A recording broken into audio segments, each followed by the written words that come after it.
Okay, so we began to explain last week that in the story of the three Tanoim, Rebbe Shimon, Rebbe Yossi, and Rebbe Yehuda, that Rebbe Yehuda praised what the Romans had built in Eretz Yisrael. Rebbe Yossi was quiet, and Rebbe Shimon criticized, and that in consequence, Rebbe Yehuda was raised up to be the Rosh HaMedabrim Shebachol Makom, to be the chief spokesperson. Rebbe Yossi, because he was quiet, was exiled to Tzipori. And finally, Rebbe Shimon, because he criticized the Romans, was sentenced to death by the Romans, and in consequence, he ran away and hid in the Ma'ara, in the cave, for 12 years. And last week we had started to discuss a fascinating piece from the Chiddushei Harim. The Chiddushei Harim explains that, as Chazal tell us in other places, that the Roman government executed 10 great sages. And that was as part of a divine punishment because of the fact that the 10 brothers of Yosef had sold him to Egypt. And the Chiddushei Harim understands that this story over here is a continuation of that concept. And we mentioned that Yehuda, who he was the one who tried to save Yosef from being sold. So he's now the one who is, in consequence, being lifted up by the Romans into an exalted position. I will mention, he doesn't quite say it in so many words here, that the fact that Yehuda didn't want to kill Yosef shows that he looked on Yosef with a much more positive outlook than did his brothers. In the same way as in the story with the Romans, he was the one who was ready to praise the Romans for all of their building efforts. More than that, the Chiddushei Harim says that there's a medrash which says that in 3 different places, Yehuda spoke very importantly and in a very uplifting manner. And because of the way Yehuda spoke in front of his brothers, that's why the other brothers decided that Yehuda should be their king. He spoke, first of all, urging them not to kill Yosef. We see also when they came before Yosef the first time, Yehuda sort of stepped to the front to be the spokesperson. And then in the final confrontation with Yosef, we start off by Yigashe Love Yehuda, that Yehuda is the one who approached Yosef after Yosef had falsely accused Binyamin of stealing his goblet. So Yehuda was always the one who was prepared to stand up and take responsibility for his entire family. And consequently, that's why his brothers lifted him up to the position of king over them. And now the Romans were doing the same thing to Rebbe Yehuda, because the wording in the Gemara was Yehuda she'ila yis'ale. Yehuda, who was positive, he should be lifted up to the position of being the chief spokesperson. And we know that the pasuk says in Parshas Vayeshev, Vayered Yehuda me'es echav, that after the incident with Yehuda and Tamar, Yehuda went down in the estimation of his brothers. But later on, when Yehuda stepped to the front and protected the entire family, his brothers lifted him up from the position of having been downtrodden to his brothers. So in the same way over here, the Romans now said, we're going to lift him up. The second Tana was Rebbe Yossi. And Yossi isn't the exact same name as Yosef, but it's close enough. And the Chiddushei Harim says that Rebbe Yossi, who was quiet and therefore exiled to Tzipori, he represents Yosef Hatzadik. Why? Because we find by Yosef also that he was inappropriately quiet. As Chazal tell us that when the brothers came to Mitzrayim and met with Yosef on 10 separate occasions, they referred to Yaakov as Avdecha Avi, your servant, our father. And not at one time did Yosef say, don't refer to your father as my servant. Because after all, he was Yosef's father. But Yosef was quiet.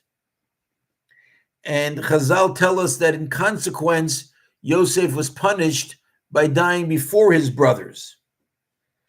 And over here also in this story with Rebbe Yossi representing Yosef Hatzadik, he was now exiled to Tzipori. Why Tzipori? So we know that Chazal tell us that the reason why Yosef was punished by being sold down to Mitzrayim was because Vayaveh Yosef es diba sam ra'a el avihem, because Yosef had brought Lashon Hara, ill words about his brothers, to their father. And Yosef needed a kapara, an atonement for that sin of having done that.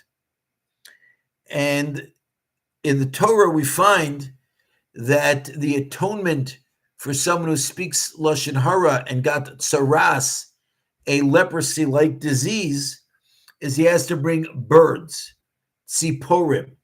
Why birds? So Chazal tell us that because he engaged in idle and non-thinking chatter, just like birds who go around chattering all the time, therefore, as part of his atonement, he has to bring an offering of birds. And again, because birds are tziporim, so therefore Rebbe Yossi, who is now representing Yosef Hatzadik, he was exiled to the city of Tzipori. And he mentions also that Rebbe Yossi said that my entire life, I never went against what my friends said. If my friends all said something, I didn't go against them.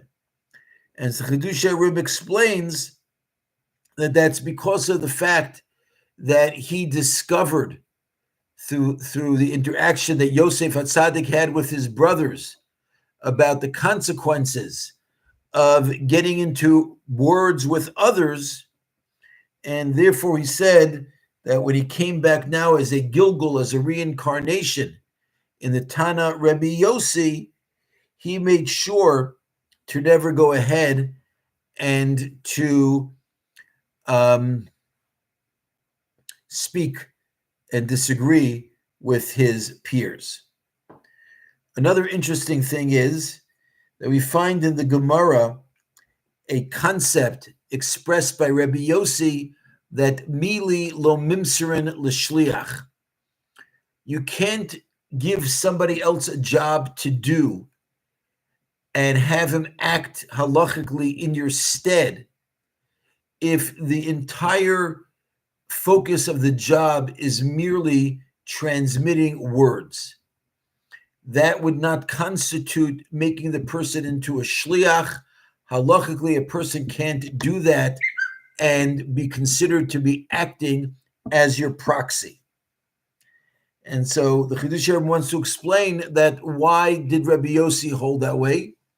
Because again, Rebbe Yossi, as the reincarnation of Yosef Hatzadik, and Yosef had given someone else a job to do that involved only words.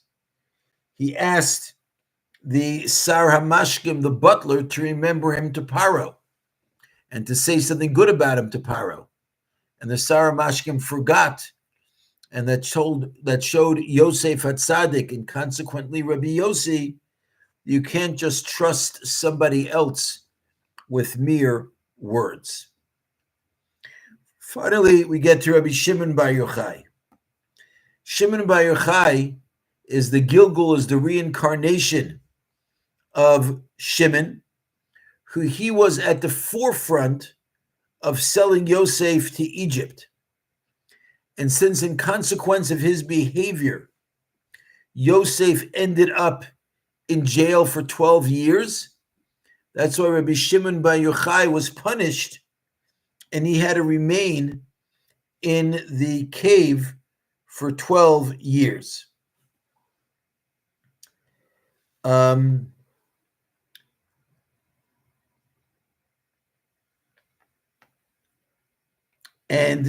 in those 12 years that Rebbe Shimon Bar Yochai was in the cave, that's when he developed his entire spiritual Kabbalistic approach, which we know today as the Zohar.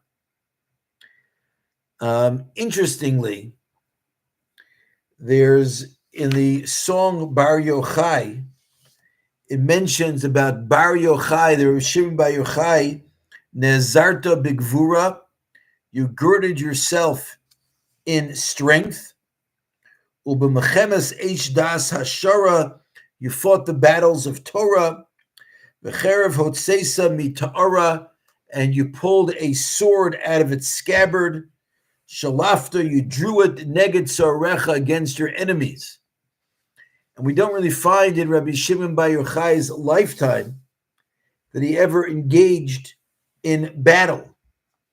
But with this understanding of the Chiddushei Harim, that Rabbi Shimon Bar Yochai was a continuation of Shimon, the son of Yaakov, so we know that Shimon was the one who fought and killed, was a leader of the ones who fought and killed against the people of Shechem.